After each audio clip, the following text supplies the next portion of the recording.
Welcome everybody to the CFF list best and worst picks for week 12, along with our year-to-date leader review from through week 11. I'm Jay Mill. I got my partner as usual, Willie B. How you doing today, Willie? Doing great today. All right, great to know. Um, I know if you're listening, it's probably a good chance you're in the playoffs. Otherwise, if you're not, we're assuming fewer people are listening because they're out, they're mad, they're upset. But those of you who stuck around, appreciate it, and congratulations on making it into your playoffs.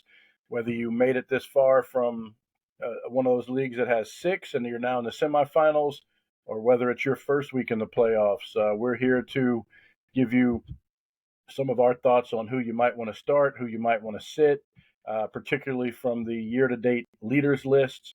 A couple of you are fortunate enough to have multiple guys, from the top 12 and the top 16 from the different positions. So we will give you our assessment of who to start and who to sit in a slightly different format this week. When we get to the up-to-date year-to-date leaders list, we've got plans to kind of go through each list person by person, give you our quick thoughts on if we would start or sit that person if we had them in a league of our own. So we'll talk about that in just a little more in a bit. For now, we'll recap last week's score. Jay Mill, that's me, ended up with 5 points. Willie B had three. If it's your first time listening, the way we get our points is if we pick the best performer from the year to date leader list for a position, we get 3 points. If the person we pick gets second best from that group, we get 2 points. Third place gets us one, and vice versa for the worst pick. If we get pick the best or worst performer, we get three, etc. So, kind of a similar to the week before.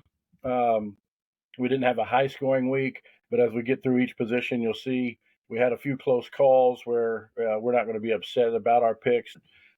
This week, we're going to go back to starting with the tight ends, which amazingly, the best overall week among the top 12 tight ends that we've had all season. An amazing 8 out of the 12 had over 12.4 points or more. So you finally are seeing the top tight ends here at the end of the season produce like you would expect a group of the top 12 to perform. 10 out of the 12 even had 8.5 plus points. And we've talked now about how our expectations of tight ends are so low, we'd be willing to take 8 points from a tight end on a given week. And this week, only two guys would probably be in that group that we would consider underperformers, which were Dalvin Smith. He only had 6.1. He's been quite inconsistent. And then the guy you picked to have the worst performance actually did have the worst performance. That was Loveland with his 2.7. So those are also the two that happen to be bounced from the top 12 this week. But I think you called it on the Loveland pick very precisely there, Willie. Yeah, my only points for the week, but I'll take it if it helps some. If it helps somebody, I'll take that for sure. Yeah, yeah. Well, right above him, I had Nesbitt as my worst pick. I thought, maybe you'd see a tougher time for him against Duke, but he completely proved me wrong there. And where I had commented a few times about North Carolina having a preferred tight end of the month, and he might just be the latest and might be slipping and not as consistent. And he's now had a few good weeks in a row. So looks like maybe Nesbitt has kind of once and for all here at the end of the season won that battle against Morales as the tight end that you definitely want from North Carolina. Um, in terms of the guy we thought would do best, our guy Jack Velling only ended up with 8.5. I know we probably both expected double digits, but you had some thoughts on Velling and even getting the 8.5. What was that, Willie? We were talking about before the show. Yeah, no, I what I like about him is that he's going to consistently get you into that 8 to 10 range, and that's going to be without a touchdown. So when he gets his touchdowns, then you're going to see him, around 17 to 20, 25, something like that. And that's what I really like about what he does. Right, right. Um, the top tight and end for the and week. and he's Oh, and go he's ahead. that guy. yeah, he's also that guy who can stretch the field more than the other tight end. So, I mean, he's consistently, above that 50-yard range, and he does that on limited receptions. So, Right. he's averaging, he's averaging probably around, if I had to eyeball it, about 17 yards of reception. So Right. that's what I like about him. Yeah, that's yeah, he's really high yards per catch for a tight end. I'm looking at that now also, and like you said, basically it's one of your safer bets. As far as the floor, it looks like your floor for Velling is going to be 8 or 9 points, so those would be his bad weeks. But he's got that ceiling with his big play potential of getting up there in the mid 20s, like he did a few weeks ago in back-to-back weeks. So the top performer was a guy that produced here in a big way for the second week in a row, Harold Fannin, with 21.7. He's another one of those guys that I think he's a young, but he's kind of not as big as your traditional tight end, more athletic, really coming along as a true sophomore. Uh, and then the second best performance was the return of Cade Stover against Michigan State, who was very bad against tight ends and lived up to that, letting him get 20.9 fantasy points, and just emphasizes to us, or maybe shows us that his two bad weeks. Well, I guess he had the bad week 2 weeks ago with a 0, and then he didn't play last week. Um, Looks like we can attribute that all to an injury that probably creeped up, prior to that game 2 weeks ago, which is why you didn't see him really targeted in that game. Uh, which, interestingly enough, another guy that had a big week at the top was Holker with his 17.8. But it was what a rare week where a tight end with 17.8 in the top 12 isn't even among the top three. So that really shows what kind of a week we had. Uh, but maybe the biggest name returning, it's not Stover, it's probably Brock Bowers, who surprised everybody coming back so soon, getting 12.4. So we told you we were keeping him on the list because we expected him to return. Probably returned even sooner than we expected. Wouldn't you say, Willie? Yeah, I would think so, but coming into to what's they're going to be in the meat and trying to get to the playoff. When he's healthy, let him go. I mean, let's knock the rust off, and he did that. Yep. All right. Well, let's see how with these big performances how that shook up the top 12 list. Let's move up to the current year to date standings here in the new top 12. Yeah, and then As you mentioned. Oh one yeah. more thing about that Bowers is that that was their last home game, so that's another reason also. Oh, that's interesting. I didn't realize that. That's good to know. Um, well, we had mentioned Loveland and Dalvin Smith are out. That made room for one guy that's been here before, which is David Martin Robinson from Temple, who makes his way back onto the list at the number 10 spot. He had another big week with Warner finally being back. That gives him, 14 points and 18 points in his last 2 weeks. Um, and while Warner was out, he had a 4 and a 0. So we're going to go through if we think you should play every single player on this list this week. Uh, but if Warner's playing, I think we know what we're going to say there for Martin Robinson. Uh, the other interesting name here to me was Drake Dabney from Baylor, who is a brand new face, who really is an interesting one. I'm curious, Willie, if you've got a point of view on this, because he's had 17 and 21 in the last 2 weeks, but prior to that, he only had 4 to 7 points in every week, or 7 of his first 8 games. Um, and that's with the exception of week one, where he had 28.1. So this guy, from the numbers, looks to be like literally a kind of a true hit or miss kind of guy. He's had 3 games of 17 plus, but he's also had 7 games of only 4 to 7 points. Any thoughts on Dabney? And um, if you think we could count on this 17 or to 21 that he's had in back to back weeks? Um, I wouldn't count on that high, but he definitely could stay, as far as the top 12, since it's the guy's 9.8. So we're talking about Dicus there, but Hmm. he, for his size, 6'5", 250, he can also stretch that field. I mean, Hmm. a month ago against Cincinnati, he had a 41-yard long. He had a 63-yard long this week in the touchdown. So, I mean, Yeah. he can stretch that. He can stretch the field, obviously. So, maybe they just need to target him a little more. I mean, Right. his targets and receptions are up, so that obviously helps. Right. So again, it's the new name here that we haven't seen all year, so we haven't really had a chance to talk about him. So I did want to give him a little bit more time and see if we could figure out, what was going on there, and if you guys should pay a little more attention. He's rostered in 59% of leagues, so it's probably only a slim chance you could pick him up even at this point. But if you do have him, here's kind of the new way we're going to treat this list going into these playoff weeks, because we do want it to be presented in a way that's most useful to you.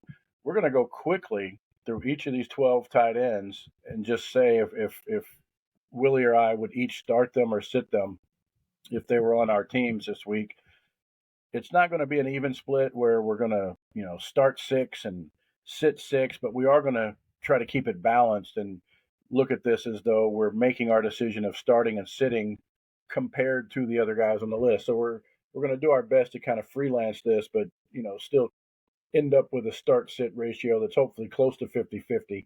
It could skew higher towards the sits, it could skew higher towards the starts, but what we don't want to do is just say, yeah, start these 10 guys out of 12. We want to, kind of make it a either or scenario as best we can. So uh, let's go right to the bottom here, and then we'll throw in our picks for the best and worst of the week right after this. But yeah, Dicus against Michigan. I'll start, Willie. I'm going to say among this group, if you've got Dicus, I'd sit him against Michigan. Same.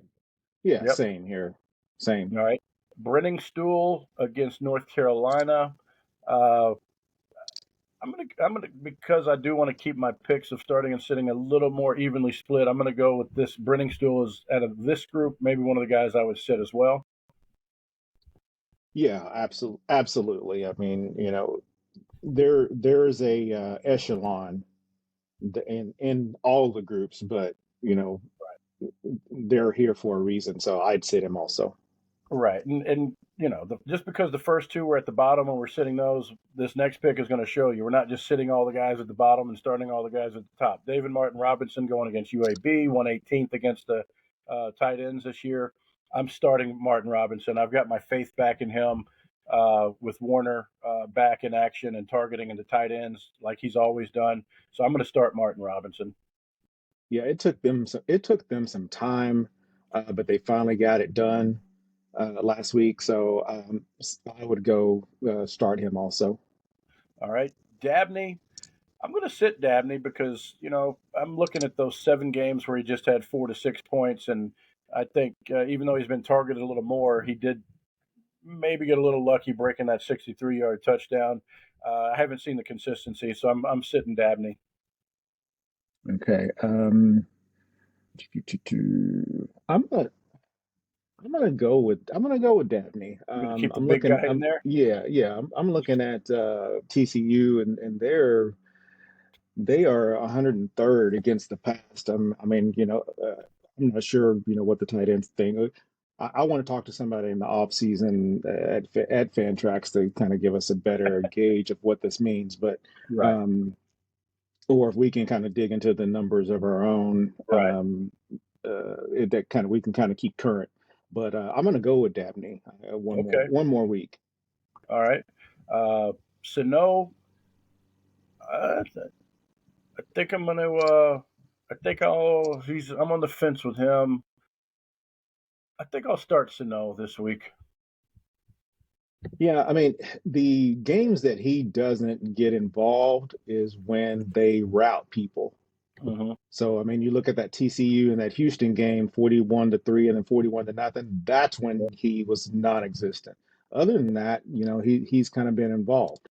So He had I would. 15.8 last week, right, against Baylor. Hmm.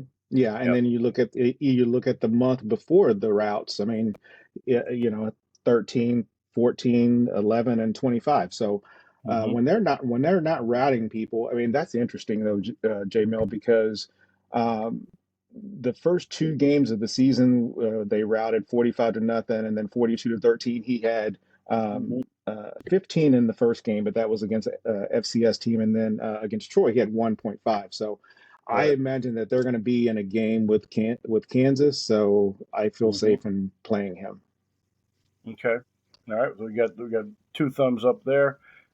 Fannin is he's got three doubles in a row. He's playing Toledo, seventh against tight ends.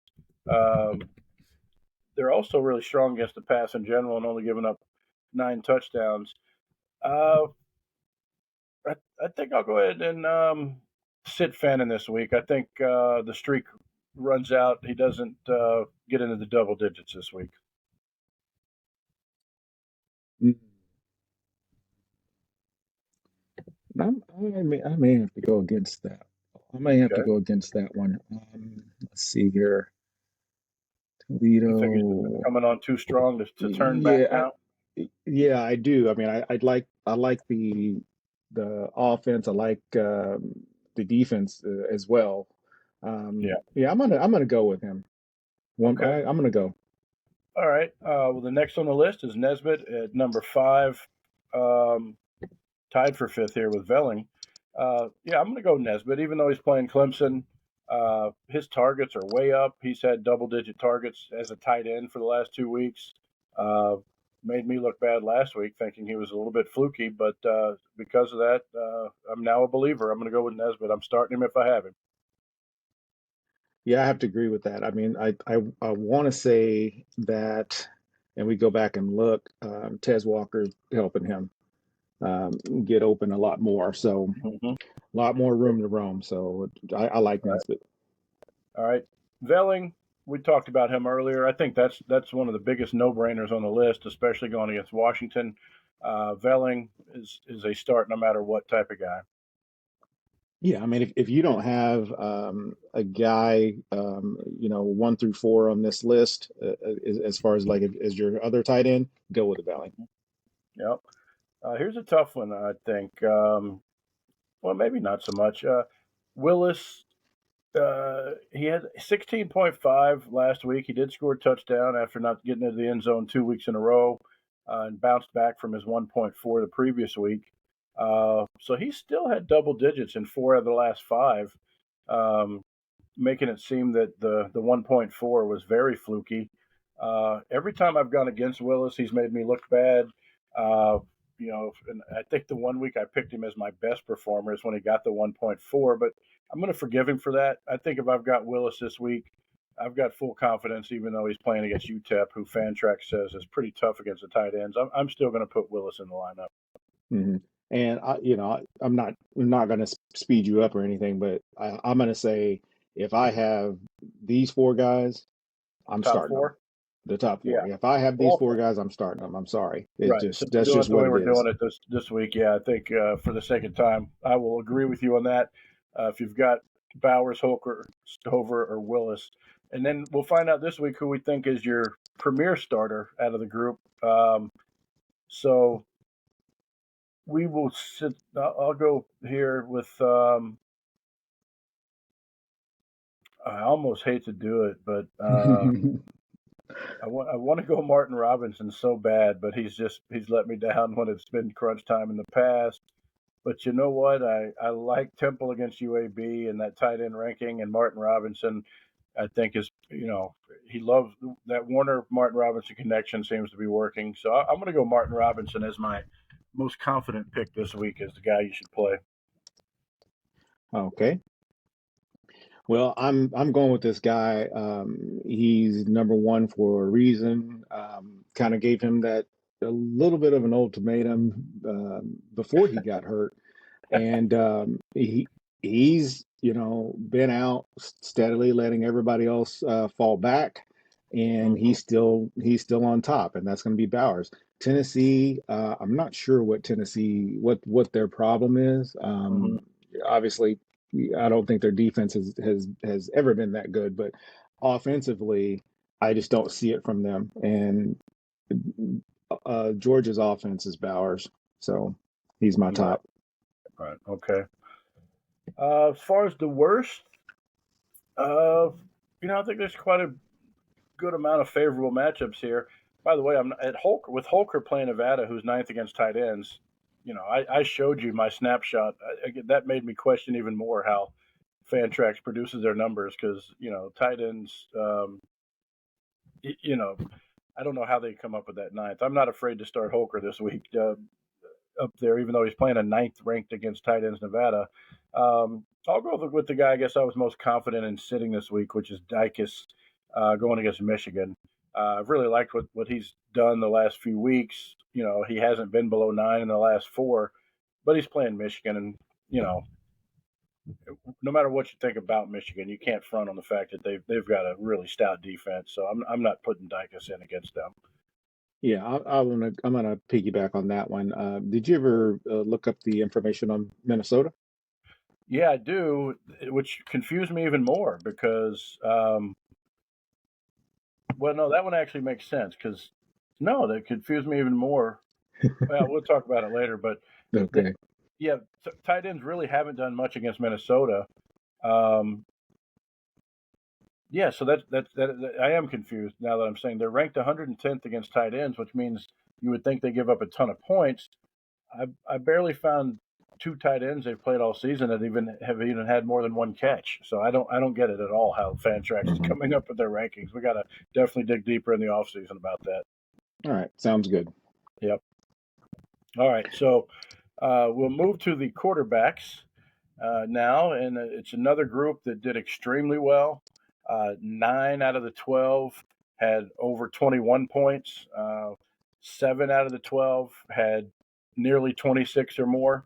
And only two, another way to put that is only two had 13 or less. And that was Castellanos, of all people, ended up having kind of his clunker game uh, that I guess for everybody is inevitable. And Dart, who I picked, and I know Willie was behind picking as well, had his seesaw game. The downside of the seesaw, where Jackson Dart only had 6.5 versus Georgia. Those were your low guys. Um, Willie made the mistake of picking May to have a bad one against Duke, the same way I thought Nesbitt would struggle a little bit more against Duke. Willie had May, who ended up not in the top three, but ended up with 31.9. That's how good the QB performances were. And on that note, he picked Nix as his best with 33. Um, he didn't even make the top three either, which usually that 33 would have gotten Willie B some points this week. But, you know, if you had Nixon played him at 33, we're sure you're happy with that. I had Brown in. I thought he'd have a little bit more against Temple. They ended up getting slowed down in the second half there. So he only ended up with 21. So, not his most stellar game, but not a horrible game. The standout numbers here, though, Jaden Daniels and Dylan Gabriel not only had the top two performances of the week, not just among the top 12 QBs, but among all QBs. These are the top two performances among quarterbacks for the entire season. So you saw a Yeah. lot of big plays, from this entire group this weekend, including again the best two performances of the season from Jaden Daniels and Dylan Gabriel. Any thoughts on those? Absolutely. I mean,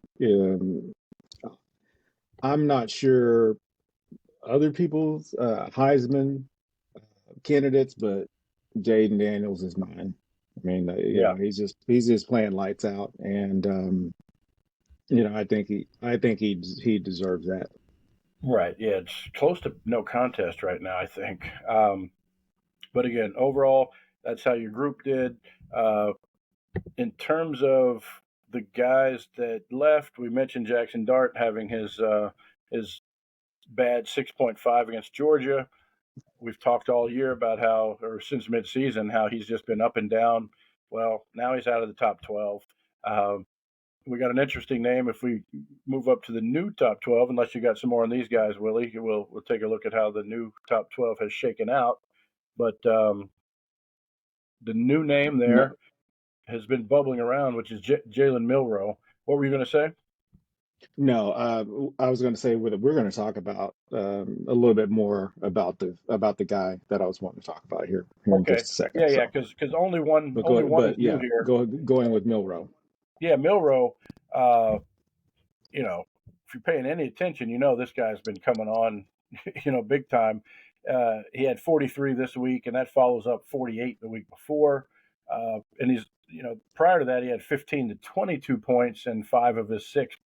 Uh, so he hasn't really had a bad game all season. 15 was his low. He had 36 to start the season, and then he really couldn't get out of that 15 to 20 range. But then he's been on fire with 48 and 43 these last couple of weeks, and not a lot of movement except for maybe Gabriel going from 6 to 2 with his big 59.5 point game. Daniels has continues to separate from the pack. I mean, it's going to be interesting. Can he really continue this trend of finishing closer to 40 than 30 as QB1? But otherwise, everybody's movement was really just within one spot. Even with Castellanos, Castellanos was your biggest dip with his 13-point game going from 8 to 11. Um, and Milrow wasn't sitting far outside of the top 12. You see, he only had to move in from that 14 spot. Um, but yeah, before we go into a quick start sit with these guys, anybody that you wanted to make note of in particular, or you want to wait until we get to them as we go through? No, we can wait till we go through because it should be fairly easy and Okay. a little quick. So, All right. Uh, Penix against Oregon State, start and sit compared to the rest of the group. It's hard for me to sit Penix, so I'm going to say I'm starting him, even though Oregon State's got a tough defense. Yeah, I'm looking. They're 50th against the pass in general, 55th against fantasy quarterbacks. They don't give up a lot of TDs, but I think Penix. If you've got him, I think you can still confidently play him, even if it's compared to other guys here on this list. right, I am also. I'm just not going to sit guys who should be in the top six. I mean, he should be, but he's not. Right, But I'm going to go right. with him. Yeah, Castellanos, I have to say, is a really tough one. We saw a lot of consistency in him up until these last 2 weeks, but I think what we've got is a case of defensive catching up to this Boston College offense. When he first came in, people didn't know how to treat him. They didn't know exactly how capable he was of running the ball. Um, and last week he only had 46. He only had 45 the week before that. After having over 100 a couple times this year, is really struggling in the passing game with his completion percentage as well. So as much as I've liked him this season, I don't know if I'm putting him in my playoff starting spot if I'm choosing between him and some of the other guys on this list. So I'm going to sit Castellanos. Yeah, I agree with that. And his strength is in his legs. So, I mean, you see the last 3 weeks, barely over 150 yards as far as the average. So Mm-hmm. On he's passing, one that, yeah, passing, yeah, yeah. yeah. Mm-hmm. So I can't trust that. And I was trying to look and see what Pittsburgh's defense was against the run, but I would have to say that I'm going to sit him. They're 86th. They've given up Yeah, 19 rushing yeah, touchdowns, so he's got a he'll little have room to some work. success. Right, Yeah, he'll have some success, but if I'm going to trust some guys, it's going to be some other guys on the list. right, right. So Yeah, and it's going to be a no for me. I'd say this group is a lot tougher than the tight ends because again, we're not going to just say we're going to start everybody here. We're kind of trying to keep it as divided as we can between the start and the sits that we select. Um, on that note, this is an interesting one. We actually were you know asked about this by one of the guys that follows us on Twitter. He had asked about Milrow versus someone else, and I'm going to say Milrow is a sit for me if I'm playing him because he's playing Chattanooga. I've just the SEC schedules these games late in the season for a reason, and it is to rest their players. So even more so than when you see these guys playing FCS in week 1 and 2, where they're trying to get them warmed up. this is when the SEC and the teams in contention for the SEC championship in particular want to rest their guys. If they're up 35-0 at the half, he's not going to play much of the second half at all. And I don't think he can get 40 points and a half, where some of these guys might get you closer to 40 at the top of the list.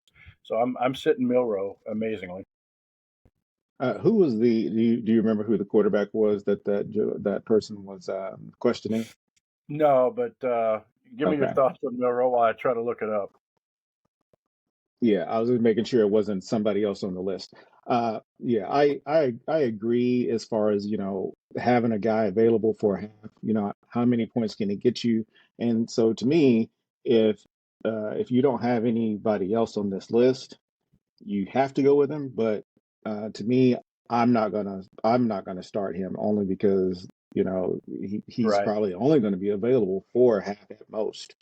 Right. The other two guys And are on the list. He had to pick two from four, and it was between Cam Ward, Milroe, Byram Brown, and Caleb Williams. So maybe yeah, hold off on it. We'll no, see what you say when we get to Byram Brown and Caleb Williams. But those were the two that were kind of in contention against Milroe from this list.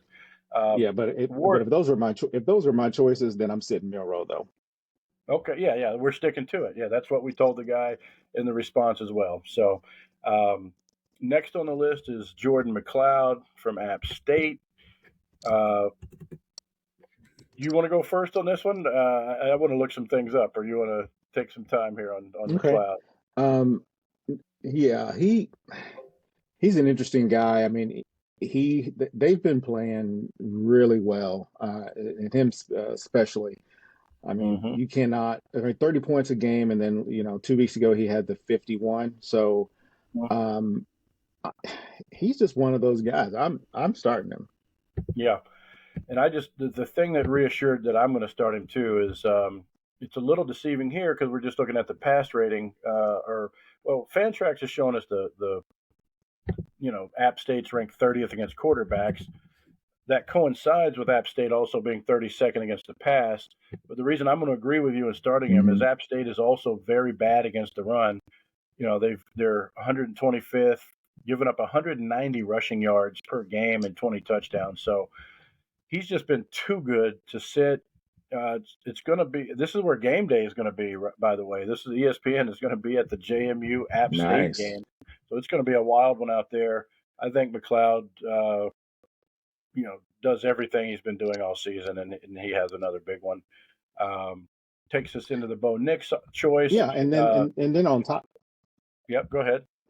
Yeah, hold on one second. And then on top of that, the reason why, they out here they got something to prove. I mean, Mm, you're undefeated. right. You're at home.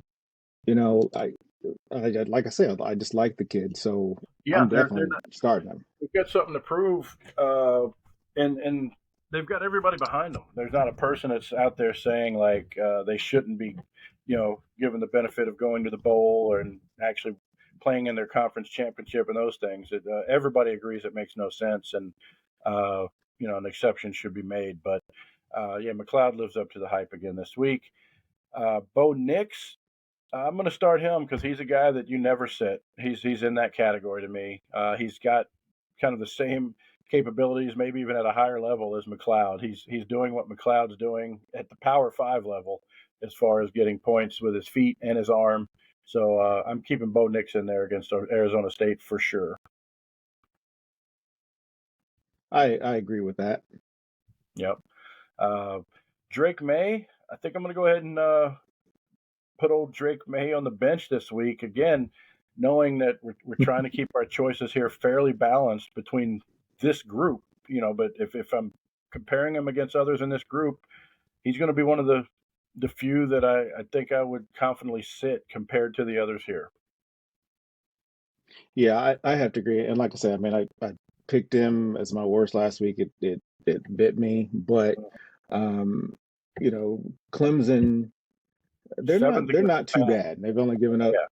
Yeah, Yeah, they've only given up 10 passing touchdowns. So right. And only I'm def yeah, I'm gonna stay away from Drake. 162 yards a game. So yeah, as much as uh, I don't like Clemson, to be blunt. They have a good pass D, and I'm not putting Drake May in against them. Uh, so yeah, now I've got to kind of scan the top of the list because I want to get maybe one more sit in here. And will it be Haynes King? I have my set. Okay, yeah, okay. I'm gonna say, yeah, I'm gonna. You know what? I'm a Haynes King believer. He had a bad week. I think he bounces back. I've been on the Haynes King train. I think he reached his low point last week, and he at least gets you back up to that mid 20s range that he's averaging, or he's at 28. I think he at least gets you 25 this week. I'll play him against Syracuse. Yeah, I'm going to go the opposite on that. Okay. Syracuse also, I mean, they give up the yardage, but if you look at them, they're similar to that Clemson as far as what they do, touchdown wise through the Right. air. So You know, I'm 13, gonna I'm right? gonna yeah I'm gonna stay away from that's gonna be my other sit. It's gonna be Haynes Okay. King. Okay. Um, and let's see. I sat Castellanos and Milrow in May, so that's going to make it tough if I don't sit King. I got to have at least one more sit. So, all right, I guess I'll have to just I already made my decision. I don't want to change it. I'll just say this: I'm starting Brown against UTSA. Um, yeah, I'm going to go ahead and start Brown. That was just a yeah. Yeah, he doesn't get back-to-back 20-point games often, so I can't imagine him doing it again this week. I think he gets close to that average. I'm looking at him. His last four games, 15.8, 20, and then he had the 44 and then back down to 20. So yeah, I'm gonna go ahead and sit him based on who all's left. Okay. So like I said,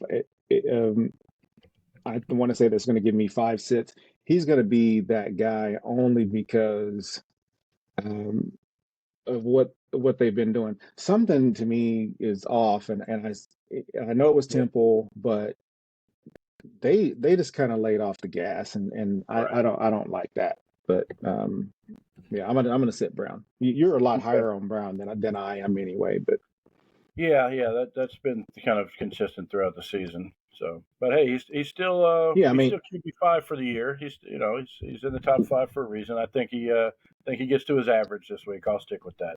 yeah, yeah, I mean he's a consistent guy. Hmm. Um, but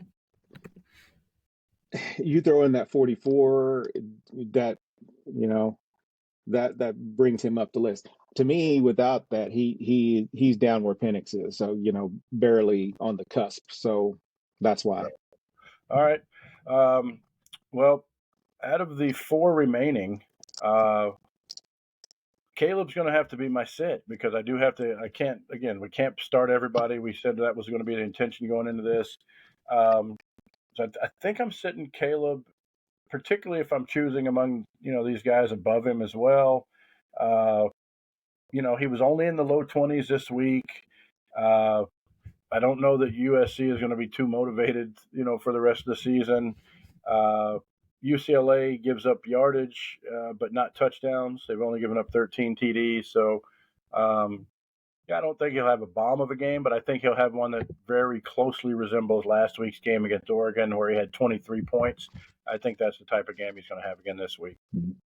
So, I mean, do we have to sit six or is five No, good? no, just we wanted it to be as Okay. even as we could, Yeah. but it doesn't have to be even. Yeah. That'd be too tough.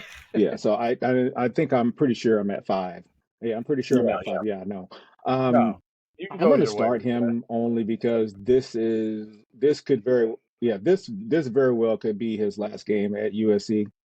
And Hmm. if it is, you know, I'm gonna, we'll see, how much crying is involved, but um, you know, he's got to show why he's should be the number one pick. So You because think this right order? now I hear Right. I'm hearing the Drake May whispers Right. from some people, but Right. if he wants to go number one, this is where it needs to happen. All right. Well, I'll do like you did with the tight ends. I'm starting all three of the others. I'm not wasting any time there. I like Salter against UMass. I think Georgia State is just tough enough against Daniels that he's got to at least play till the end of the third quarter. So unlike playing Chattanooga, I think Daniels gets a break, but maybe not for the entire second half, but the fourth quarter off. And Gabriel, he's back. He's proving something to the world at this point. So, uh, I'm not taking him out for anything. Well, he like I said last week, he and his OC have some things to prove, figuring out what they were doing those 2 weeks.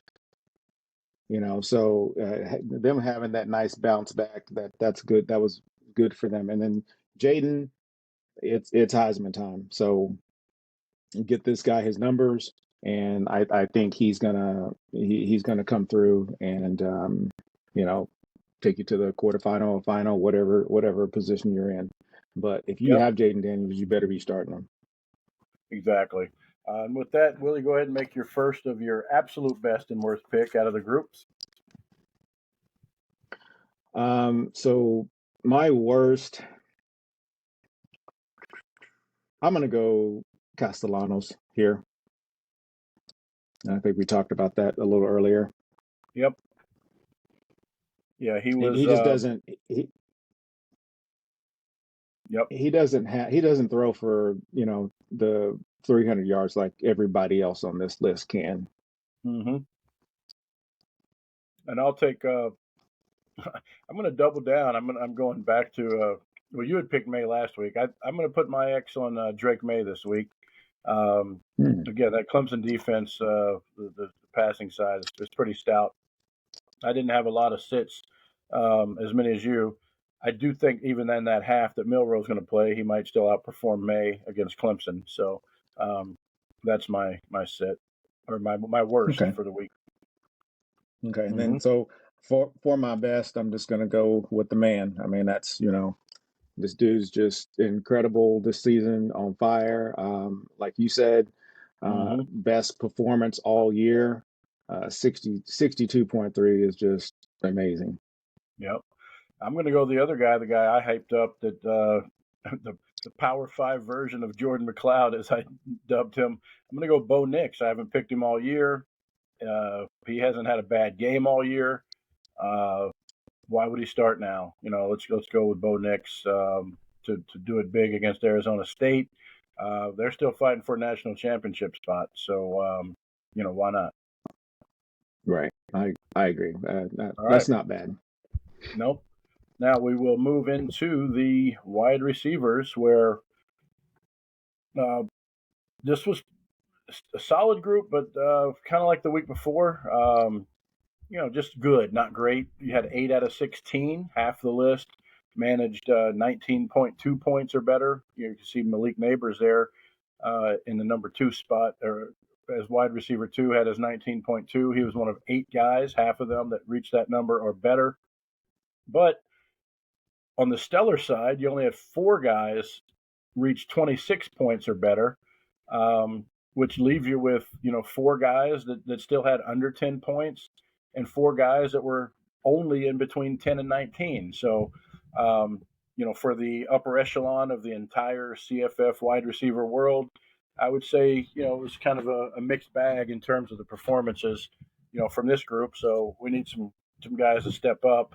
Um, LeJontay Wester, kind of let us down there. Finally cooled off a little bit. Horton, wanted to make a quick note. Horton and the guys from Utah State, that was 3 of your guys that were under the 10 out of that 4. I looked that up, and it looks like it wasn't really any fault of their own. It's just that they both had games where their teams rushed kind of way above their averages for the year. Colorado State ended up with 200 yards against San Diego State rushing. Nevada or Utah State put up 300 yards rushing against Nevada. That's why you don't see either one of these Utah State guys, that had over 20 points. You had Terrell Vaughn with 16.3 and Royals with 5.7, um, which happened to be my pick for best. So I was let down by Royals, but I dug deeper and saw it's because they ended up with 300 yards rushing against Nevada. Macklin couldn't get his touchdown streak started again. He ended up not getting to the end zone. That was my pick for worst. He ended up second worst, so I called that one accurately. Going against a tough SMU defense that Willie B pointed out a few weeks ago. Um, and then Adunze, Willie thought he would kind of stay asleep there, but he stepped up. And then Troy Franklin, you thought he might be the best. Uh, he did okay. He did 22.7, but that's another one of those where you didn't score points, but Troy Franklin still had a very respectable and I would say good week with 22.7. So that's how our picks did. Marvin Harrison, I had noted in the perfect lineup. He was the second best receiver in all of college football. He was the best receiver among the top 16, but that gives him 4 out of his last 6 games with over 30 points. So uh, he's probably the guy on this group that's the most on fire right now, um, along with maybe the most consistent guy in the bunch, Malik Washington, there in the number 3 spot. But any thoughts on any of these other guys, Willie, before we see how the new list looks? Um, Lacey, I thought would be a little bit better. Mm-hmm. And then back to the other games, I didn't check the weather on that Nevada game, so I was curious about that, Hmm. um, if that was a factor or not. Um, Wester, man, that was just kind of a dud to Mm-hmm. me. I did not see that one coming. And I guess we just really just need, the Colorado State situation, has probably run its course. So I expected that. And then Marvin Harrison is, it took a while, but he's showcasing his skills. That's Mm-hmm. for sure. I mean, it was really impressive Yeah, from where I sit. big time. Like I said, 4 out of his last 6 are 30 points or more. Um, Yeah. and the only guy to leave the list was one of those worst performers there, Macklin, who just didn't have enough to keep him up here in the new top 16. Um, and then interestingly, uh, the guy that worked his way into the top 16 was one of those interesting by default guys, Joey Hobart from Texas State. I actually looked that up. He came in from number 17, but that was even without playing a game. They held him out because of injury. So, because some of the other guys in that range of kind of, 14 to 20 didn't do so well, he kind of backed his way into the top 16 here. And they did say he's healthy for this week. Mr. Hobart is for Texas State and should play. Um, so from there, we could see the other big mover. You had Devontae Walker move from 11 to 7. Brian Thomas made a big jump back into the top 10. He's sitting at number 8 after a bounce back game from him. Uh, Otherwise, Marvin Harrison, we talked about, made a nice leap from 9 to 4. And no other. And Jalen Royals was your big faller there, almost out of the 16 with his game that was about 7.5 points. He fell from 10 to 16. So we'll see if he can hold on by the skin of his teeth here. Um, and I guess that's where we'll start. You want to start us off and kind of blaze through this since we have 16 now. We'll kind of blaze Okay. through the receivers. Starting from the bottom here. Mm-hmm. Um, Let me scroll down here. Royals. We talk about up and down guys. I mean, he should have an up game, but if I'm gonna go with the upside, I'm gonna go with the other guy. So I'm gonna sit Royals.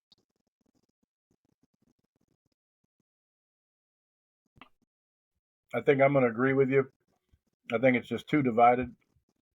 If I've got one of the Utah State guys, I think this week I'm going to jump ahead and say I'm going to sit them both because there's just other guys I like best on the list. So Go ahead and give me your thoughts on Vaughn since he's right down there, those bottom four. You're gonna sit them both, or you're gonna start one and sit one? Uh, I'm gonna say I'm gonna sit both of them, Hmm. only because of all the great receivers that we see up top. We're gonna have to pick at least five of these guys. So yeah, I would say I'm gonna go ahead and sit Royals and Vaughn. Yeah, and I know Nevada's a bad team, and that's one of the reasons they had 300 against them. But I think when you come out and you have a 300-yard rushing game, you start to think Hmm. maybe we can run the ball pretty well, and we don't need to throw it as much. And that's another reason to sit those guys in your playoff run here. Okay. So, uh, Jalen Polk, this one's tricky also because you do have options here as far as which of your Washington receivers you might want to keep in. Uh, I think you know out of the two here, let's just knock them both out. I think I'm going to sit Polk and I'm going to start a Dunze if I'm looking for one to play on the Washington team. And I just think Dunze is the leader of that group, and it's time to show and prove and finish the season strong for him. So I'm going to say Dunze is the one I'll start. Polk's the one I'll sit. What do you think? Okay. So I'm gonna go. I'm gonna go both of them. I'm sitting. Okay. Um, Dunze, he's the up and guy. He does that dart situation. So every Mhm. other game he's not gonna score. Okay. So and he had two last week.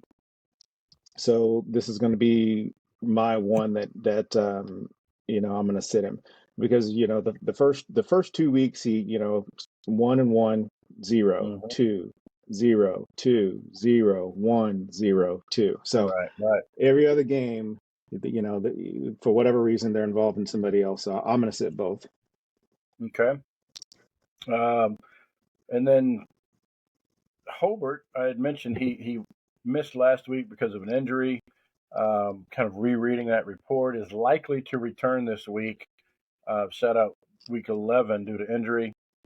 Um, you know what? If I've got guys from this list to choose from, I still don't like that he's likely to return. I still don't like that he was hurt and missed an entire week.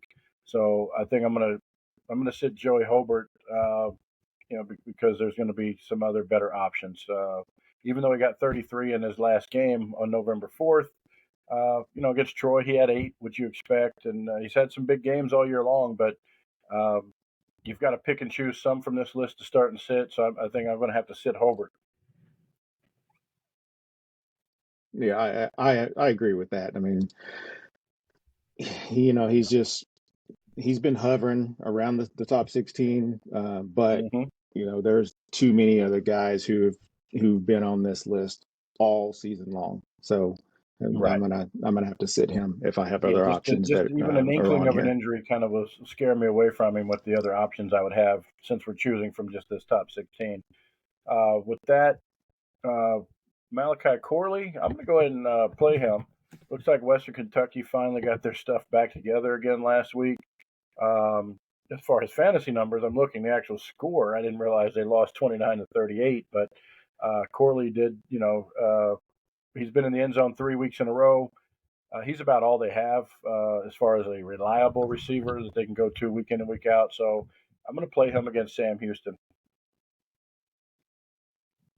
Yeah, I mean, I have my five that I'm gonna say no on. I think already. I mean, I could actually start them all for the Yeah, rest of the way, but Um, yeah, I'm gonna say yeah. I would go ahead and go with him against Sam starting. Houston. Okay. Yep. Yeah, Colin Lacey, I think I'm going to start him against Marshall. We talked earlier in the season about their propensity to give up big plays. Even though they had to win last week, it's going to be a tough game because South Alabama's they know how to push the ball. Lacey's a big part of that, so I think I'll go ahead and take my chances with Lacey and keep him in the lineup against Marshall. I agree with that. I mean, guy has 97 targets. He's got Yeah. 1,000 receiving yards already. He is due a touchdown. Hadn't had one in a month. So Hmm. let's get in the end zone this weekend, Lacey. I'd start him. Right. Um, Torrey Horton is a tricky one here because he's playing a really bad Nevada team, as we've mentioned. Um, but it's a similar situation to last week where they had 200 yards rushing against San Diego State. We know that Utah State put up 300 against Nevada. Unfortunately, I'm going to have to sit Mr. Horton because he's just been too inconsistent these last few weeks, and I think they're going to end up being able to run the ball against Nevada also. So I think for that reason, out of this group, I'm going to bench Torrey Horton, which I'm Uh, surprising myself yeah, with that. I'll say it. yeah, I got you. Yeah, so yeah, this gives me six now. So yeah, I'm gonna bench him as well. I mean, he had the 3 game stretch against Colorado, Middle Tennessee State, and then they have him listed as Dixie, but I want to say it was Utah A&M or whoever it was. Mm-hmm. But outside of that, he's in the lower part of almost to 19 and out of the Yeah. list. If you don't have those 3 huge games, so I'd sit him. All right. Um, I'm going to go ahead and sit Luther Burden. He just hasn't been explosive enough for me these last few weeks. Um, he's coming off of, the last four. He's had 4, 21, which was impressive, but then 16 and 12. Um, even if he can get 20, I don't know if that's enough to beat out the guys at the top of this list that I do like better. So I'm going to sit Luther Burden this week against Florida. Yeah, I would too. I mean, and I'm sitting a lot of guys, obviously, but Mm-hmm. that just means that there's quite a few at the top that I can say yes to. But um, Yeah. he, Yeah. man, like you're saying, I mean, you just don't see the big numbers. Right. I mean, Tennessee is, they're not very good, but he had 4 for 26. That does not get me excited about anything. Yeah, and he So. only had, I mean, even just only getting the 21 against South Carolina, you feel like, you know, he had better games in the beginning of the season, and maybe he'll motivate himself to do better because he's definitely slowed down here in the last 4 weeks. Um, Yeah, so I'm guessing they have other options or they're just running but well, I mean Schrader, yeah, he's the Schrader, only he yeah, the running back has been, they've been leaning more towards Schrader at running back. He's had a 200-yard game last week, so that's a good point. They definitely have been leaning more that direction. hmm Yep. yeah, Uh, so let's knock out the LSU guys here at one time. Brian Thomas and Neighbors. That's a tough one. We said we'd start their quarterback Daniels, but do you believe in one here enough to start them over other guys on this list if you have them? I think I'm playing Neighbors. I'm putting him in the no matter what category. Um, but because of that, then I'm going to go ahead and sit Thomas, even though he had a big week last week. Just that is the case where it's Georgia State, and I'm not sure how long you know he'll be able to play. If anybody's making big plays, I'm going to put my chips on Neighbors to be the guy to get the big plays early and get enough points to put in, but maybe not enough to spread it around to both of them since they probably won't be playing through the end of the fourth quarter there. yeah, I mean I agree with that. Neighbors is the consistent guy. Mm-hmm. Thomas is kind of like what I was talking about with Adunze. He's on again, off again. He had Mm-hmm. his on again against Florida. The week Yep. before against Alabama, 6.6. He was on against Army. He was off Yep. against Auburn, and then on again with Missouri. So, but Neighbors just gets his. Yep. So I'm gonna play Neighbors, sit Thomas. All right. And then for the sake of time, since I've got this figured out in my head while you were talking, I'll give you my last few. I am going to sit Walker for the same reason that I sat Nesbitt. That Clemson pass defense is no joke. Um, I've already mentioned I'll start a Dunze, uh, but I'll finish it out. I'm going to start Franklin. I'm going to start Marvin Harrison, Malik Washington, and LeJounte Wester. I'm starting receivers 2 through 5. Arizona State is a perfect matchup, I think, for Franklin to show out. You don't ever bench Marvin Harrison or Malik Washington. And I think even against Tulane, LeJounte Wester is due for a bounce back game. He doesn't have 2 bad games in a row. And, teams get behind against Tulane and they've got to throw the ball. And, FAU's going to get it to Wester. He gets his targets. So I think I'm still going ahead and playing Wester this week if I've got him. It's just too much that he can do to scare me away. So we'll go a little opposite then on that because I'm gonna stick with Devontae. I'm gonna say, he's gonna be, if there's gonna be one guy catching balls, it's gonna be him. So Mm-hmm. I'm gonna stick with stick with Walker, Mm-hmm. going Franklin, Harrison, Washington, and then, like I say, I'm sticking with my Tulane guys. He may get a little bit better than last week, but I don't think Mm-hmm. he's going to get his average, which is what you want. You want the average, as far as if you're going to start a guy. I don't foresee him getting 26 this week. So he's going to be my no. You're sticking with the always shy away from Tulane methodology there. I hear you. Hmm. I think he's the one guy I think his upside is too big, and I'm just going to roll the dice and keep him in if I've got him. So okay, All right. that's cool.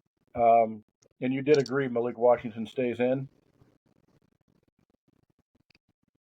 Against Duke, let me Yeah, I see. don't know if I didn't recall Yeah, if you mentioned. he's another consistent guy. I mean, he actually had a down week as far as targets, and he had 11 targets.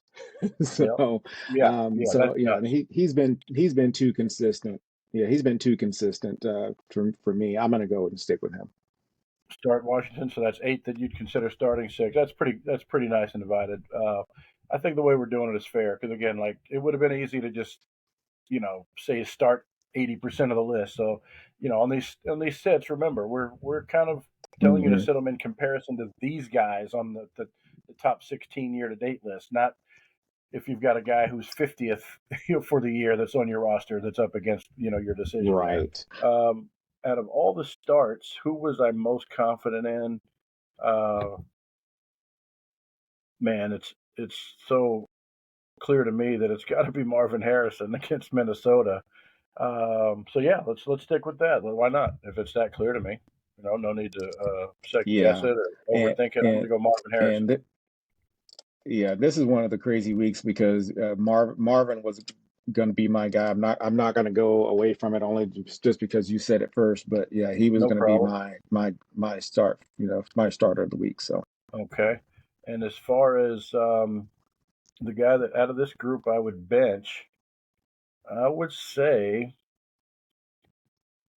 I had both Utah guys, Devontae Walker, but I've already picked Nesbitt. I'm not going to pick 2 North Carolina guys. I will go ahead and bench. Um, you know what? I'm going to bench Luther Burden out of this group because that he was the one to me that was kind of in that group of one of the easier decisions to make was Burden. So as crazy as it seems, that's who I'm going to bench.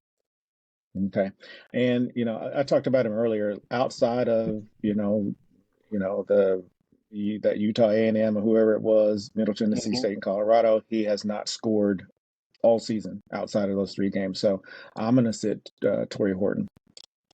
Okay. It's going to be my sit of the week or my worst of the week. Yeah, yeah. We use the proper terminology. Those are our Yeah, best and worst of the worst week. picks. Yeah. Yeah, yeah.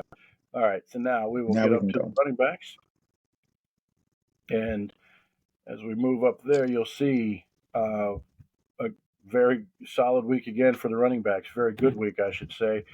9 out of 14 had 22.8 or more, 22.8 points or more. 8 out of the 14, uh, still more than half, had 27 or more. And half the group, 7 out of 14 of your top 16 running backs, uh, had 32 points or more. The reason we're saying out of 14, 7 out of 14 is Ginty was injured and didn't play, and Estime had a late bye, so only 14 guys were active. Uh, 7 out of that group had 32 or more. What do you think about that, Willie? We haven't seen anything like that all year from the running backs in terms of that many scoring in the Mm, 30s. th- That's why we had him last. This was an incredible week for a lot of guys, and Mm-hmm. disappointment. And I'll just say it now. This is why I bag on Oklahoma State so much. Yeah, how that was you great. gonna win Bedlam? How you gonna win Bedlam? Then you come here and then you next week you get mollywopped 45-3. Oh, How? yeah, yeah, That's why I do that so much. That's ridiculous. yeah. And honestly, that was one of those games. There were so many other good ones going on. I had it on one of the smaller screens and was flipping around and didn't get to see a lot of it. So, frankly, I couldn't even tell you how or why. I mean, I know it was a very rainy game, but you would think that your strength running the ball would help you in a rain game. But um, it was really amazing to see. Not just that they lost. I could almost understand a letdown game where you lose, but they really got beat bad by UCF.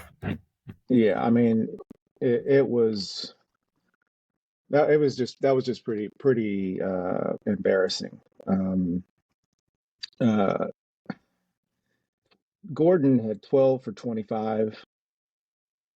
And then, you contrast that with RJ Harvey, who is down here at, they had the best game all week with Mhm. 38.6. So he Right, had 24 carries for 206 yards and 3 touchdowns on the ground. right, right. You would have thought it'd been the other guy, but Yeah, Harvey stormed back. Harvey stormed back. yeah. Harvey My stormed back. goodness. Hurricane Harvey there in the rain, and yeah, he was tops again among the top 16 here, which is pretty impressive. The guy I predicted to be best, Marcus Carroll. I think he had close to 100 yards if he didn't reach 100, but still didn't get to the end zone. So he only got 13.7, which is a really it stands out as a pretty bad game among this group, but not the worst in the world, but definitely disappointing big time. Um, I thought he'd be the best, and same with you. Kind of the opposite end with you picking Ollie Gordon. So both of our best picks let us down. Uh, my worst pick, we actually agreed on uh, Trayvon Henderson being on maybe the downside of his season with the matchups he had. We had looked at the fact that his next three opponents were all pretty tough and that his best games might be behind him. Well, this proves we might not be crazy. He ended up with 15.7 against Michigan State, who we were kind of shocked was so good against running backs. hmm Yeah, definitely. His first time in a month he hadn't had 100 yards rushing. Right, So yeah, called it. right. And looking at Davis, I'm trying to count it up quickly. One, two, three, 4, 5. He had a good game, 22.8, but he was still sixth worst, which is crazy. That's how good the running back Right. did. Ramon Davis at 22.8 points was the sixth worst out of the 14 that played. So 22.8 only got you kind of middle of the pack in terms of the numbers this week, and that was Willie's pick for worst, which he wasn't too far off, even with the 22.8. So um, let's move ahead a little bit here. I know um, Henderson is gone. He's not in the top 16. Jawar Jordan has made an exit also. We know he had been hurt, but he definitely was, playing that full game. And then our guy Mahdi, he's another one that kind of like Carroll had, you know, what looked like a decent game on paper with 90 or 95 yards, but just didn't get in the end zone. So, Mahdi being one of the lower scorers, made his way out. So you had the most turnover of any position group here with three guys out, which makes room for three guys to come in, with the biggest leap coming from the guy we mentioned when we were talking about the receivers, which is Cody Schrader from Missouri and his 200-point game, 200-yard rushing game. Um, Now the story on him, he's in his last. It's that tale of two seasons. The first 5 games, he averaged 14.3, but he's averaged 29.6 in his last five. So this is a guy who has doubled his fantasy point production, more than doubled from the first five to compared to the last five.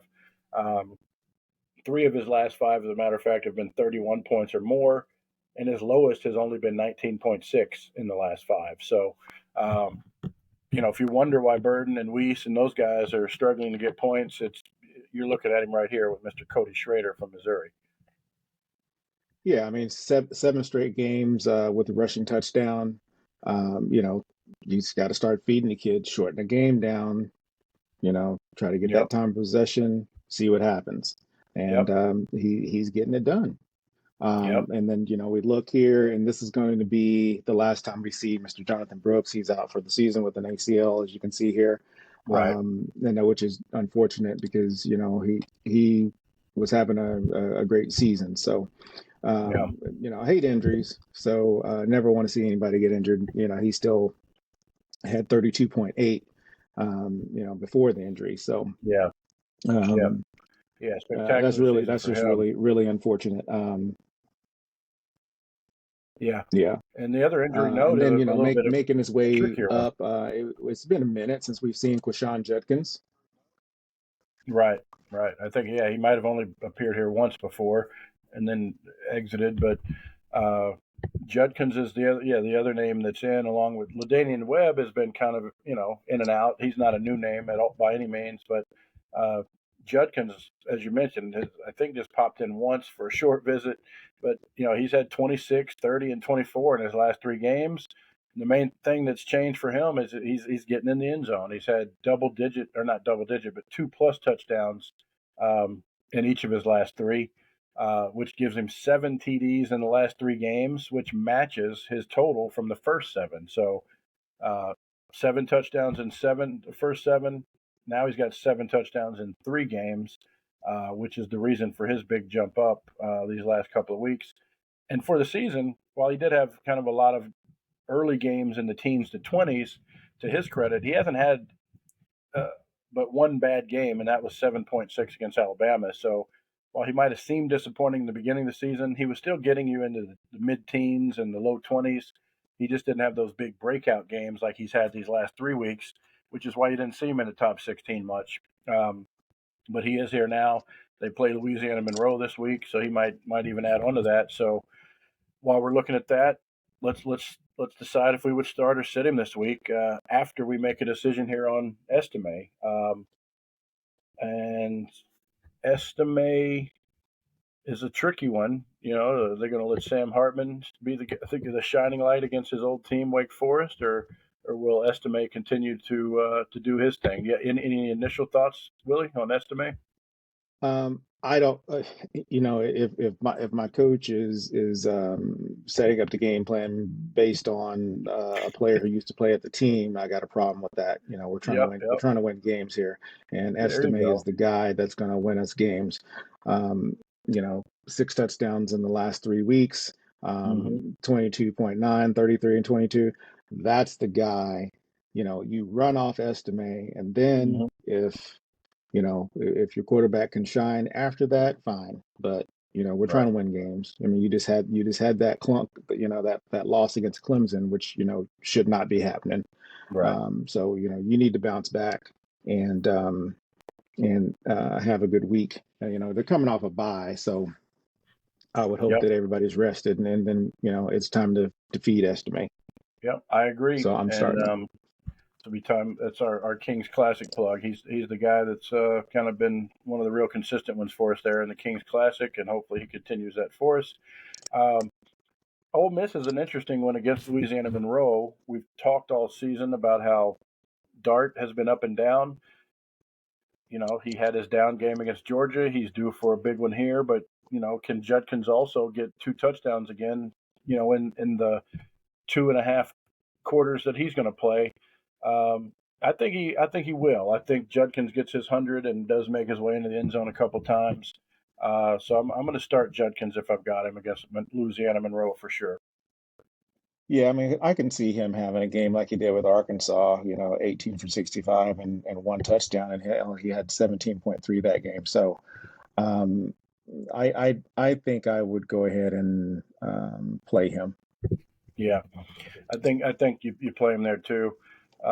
It's just a little bit too easy of a team to not want to put him in there and see what he can get, Hmm. even if it is just through three quarters. Um, and then that brings us to Webb going against Marshall, who's actually tightening up again against running backs after being a little bit loose there in the middle of the season. Um, Webb's had some games in the 30s. He's also 2 weeks ago against Troy had 12 and a half. He only had 21 against Louisiana Monroe, which I guess is right at his average. I think Marshall keeps him under that average though this week, and if we're comparing against the group, I'm going to go ahead and sit Webb this week because there's some tougher choices ahead and I've got to sit somebody from this group of 16, so I'm sitting Webb. Yeah, no, I'm gonna go ahead and start him. I mean, he's to me, he's just a touchdown magnet. So, and that's what you Mhm. want. So, that's half of that running back battle is getting into that end zone. So, I'm gonna go ahead and go with him this week. Now, on that note, that brings us to an interesting fact. He is on a 9-game touchdown streak, and the only game he didn't score a touchdown in was week 1 against Tulane. He even scored against the Troy defense. Even though he only had 53 yards in that game, he still managed to get a touchdown. So, yeah, Webb is on a 9-game touchdown streak. I don't disagree that he might get in the end zone. I just don't think he'll have a 100-yard game to go along with it, is the way I'm looking at that one. So I think he's more of like a 14, 15 point back this week. Okay. But either way, Schrader, we talked about him. I'm just going to go ahead and, say yes. You play Schrader. He's where they're focusing their attention in terms of pushing the offense through him. That's going to continue against Florida. Put him in. Yeah, I'm gonna piggyback on that, and then against moving on up to, past him, since we're both starting him, Jade Knott, I'm starting Yep. him. You don't have to pass against Stanford. You just don't. Right. So you Yeah. might as And well. I agree with that logic. He's also, coming off of 2 of his last 3 weeks with 33 points and another 20 sandwiched in the middle. He's had 150, over 150 in 2 of his last 3, and he's getting into the end zone also. So yeah, definitely him. The next one might be pretty obvious to both of us as well. I don't think you play Marcus Carroll against LSU. No offense, Marcus Carroll, but um, you're going to get slowed down against LSU is the way I'm looking at that one. I'm not playing Yeah, Carroll. I agree with that. All right. Maybe a little tougher one here. Harvey against Texas Tech. Um, you have any initial thoughts on Harvey? I'm trying to look here. He's just an interesting guy. I mean, he has the 2 games against Oklahoma and then West Virginia where 12.9 and 17. Other than one more against Baylor, but other than that, he's usually going to get you 18, if Hmm. not more. So um, I'm gonna play him. Yeah, I'm gonna play Harvey. I agree. You can't always go for the home run hitters. You got to go for the guys that are going to be consistent. And even if that means just getting you 19 or 20 points, I think you take it. He's proven he's got the bigger game potential as well in these last 2 weeks. But you're looking at a guy who in the last 5 weeks has had over 100. The week before that, he had 95 against Baylor. So he's on a streak of 6 games in a row with at least 95 yards. That's more than half the season here. And he's playing Texas Tech, who isn't all world on defense. So yeah, let's go with Harvey.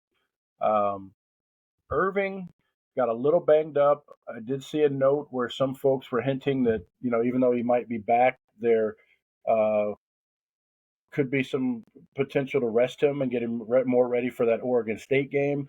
I sort of agree with that logic that they're not going to overuse him even if he does play. So I think I'm going to put Irving on the bench this week just because I'm not so sure how much he's going to be used after going out of the game with what appears to be a slight injury last week. Yeah, but the thing about that though is that he came back in and he scored. True, true. So so I'm going to be one of those proponents of you start your studs. So Okay, there you this go. guy's a stud, and he had the one down game of 9.4, and that's when they blew out Hawaii 55-10. Yep. Um, yeah, I'm sorry, I'm just I can't just say, oh, he may be a little dinged up. I'm not going to play him. All right. So Well, we will agree to I'm disagree on starting that one. I'm Bucky. sticking to my Yeah. guns. I'm putting Irving on the bench. Again, guys, compared to this group, if you're choosing between Irving and a guy who's 48th in on the running back list, put Irving in. But if you're choosing Mhm. among any of the guys here in the top 16, you're hearing my decisions. Brooks, he's out. We're not choosing between him. Uh, Ramon Davis against South Carolina. Uh, yeah, I think I'm going to go ahead and play him. South Carolina's defense has proven to be pretty bad. Uh, Davis has lost a little bit of momentum, if I'm not mistaken, bringing up his numbers. Yeah, Um, I'm going opposite because, and the thing is, had he not had those 2 touchdowns, he had mhm. 12 carries for 26 yards. against I mean, Alabama. Yeah, 2 yeah, I weeks ago mean, he had 42 against Tennessee. yeah. So that 22.8 to me is a little skewed. I'm not playing him, and that's fine. That's fine. I'll take the hit on it as far as Yeah. not getting any points from taking him last week when he had 22.8. But All right. he 26 yards rushing, that doesn't do anything for me. And Right. then Well, I like the fact that South Carolina's given up a lot of rushing touchdowns and decent amount of yards. They're middle of the pack. They're not horrible in yardage, but they have given up 18 touchdowns this season. So I say throw the guy in there. I'm putting him in. okay. The next one's a homer pick. I might let you go first, just so I deliberate if I really want to do it or not. Yeah. Well, yeah, I know you're probably gonna go that route with him. Um, I'm I'm not. Okay. I'm gonna stay away from him this week. I Okay. need to pull up unless you already have their defense pulled up. Yeah, I've got it here. South Alabama is 37th in yards given up with 124, and they have only given up 8 touchdowns, which is why you see such Yeah, a good Fantrax number there with 3 against running yeah. backs. Yeah, they're pretty tough. So with that in mind, I'm gonna say no on Ali this week. Yeah, I'm going to say yes. Again, this is a team I watch more plays than most compared to others. With the son having played there, but I didn't like what I saw from him. 4-3 and 2 weeks ago. I love what I saw from him last week. He was getting through holes quicker. He was making cuts, and does truly appear to have the ankle injury behind him that was slowing him down there in some of those mid-season games, which is exactly why I think you saw Marshall bounce back and get a win. He ended up with one really long 55-yard touchdown, but it wasn't just the straight speed. He was making nice cuts, so I like what I saw. I think if you've got Ali, you don't have to worry. He's back to being the guy that was sitting in the top 2 or 3 running back spots here early in the season, and he's going to get tough yards, but they will get a chance to get him in the end zone, and yeah, I think he'll do that this week. So there you go. Uh, Hampton, I'll make it a quick one here. I'm going to say no on Hampton and yes on Ollie Gordon. What about you, Willie? Yeah, I'm gonna go no on Hampton only because he's an up and down carry guy. So Mm-hmm. every other week they'll give him 20 plus carries. He had Right. 31 last week, so I'm thinking they're going to bring that number down, under 20 for sure. So I'm going to say no, Yep. only because he's not going to get that extra 10 carries. Agreed. And then Gordon, you think he bounces back? I do. I think he does bounce back, and you play him Yeah, against Houston. yeah. I mean, he's going to be back in Gundy's office, going, "Hey, I can help you," and as long as we're not throwing pick sixes, maybe I can get carries in the first quarter and do what I Right. need to do. Yep. So, And Houston um, giving up 21 TDs.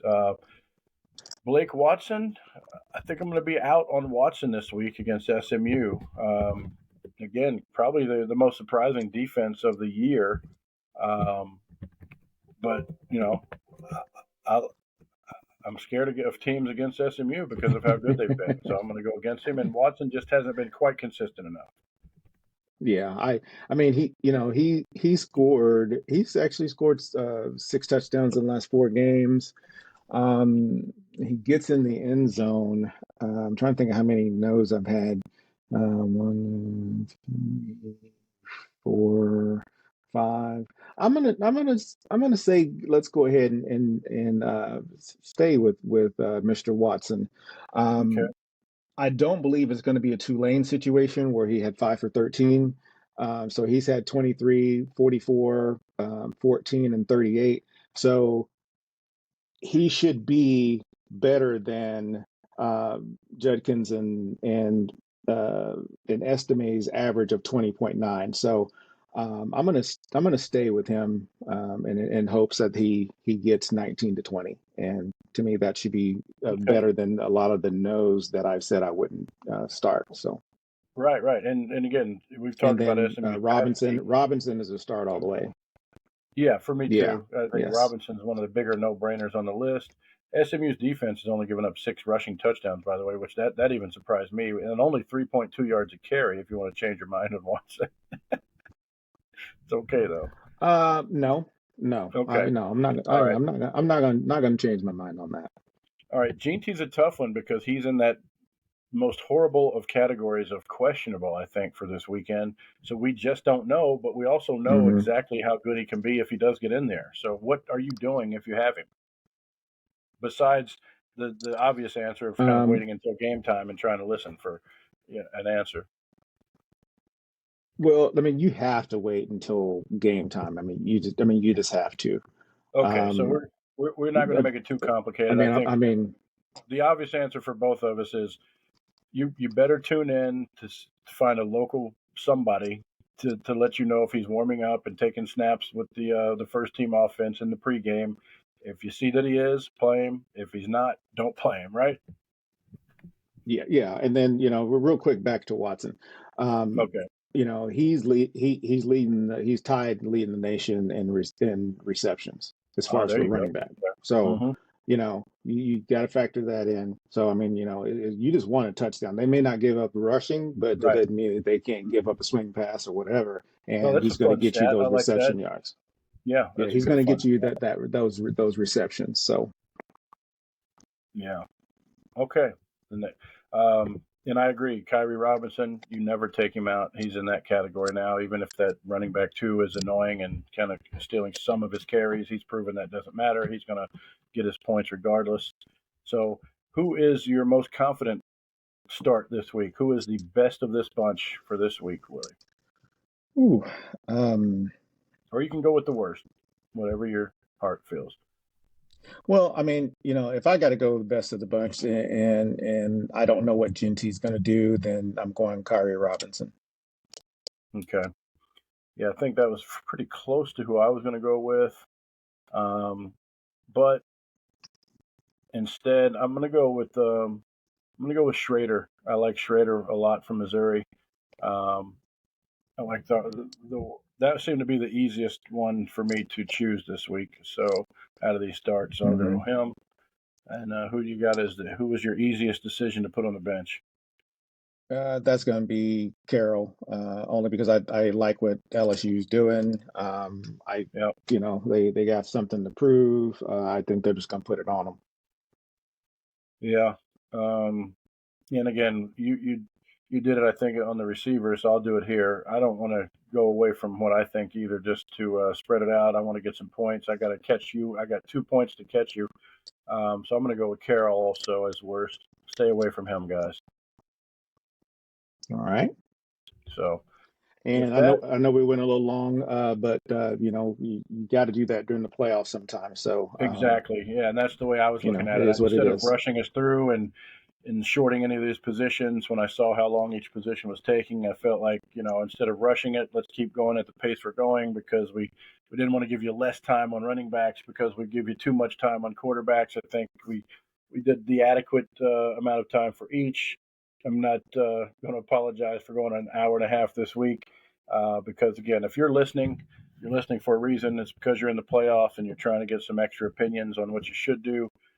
All of ours aren't right, but at least you get some second opinions to help you make your decision. And with that, I would just say good luck, everybody. And Willie, you have any final thoughts? That same. Thanks for watching, listening. Good luck this week, guys. It sucks when you get knocked out, but that's why you play the game, though. Good luck.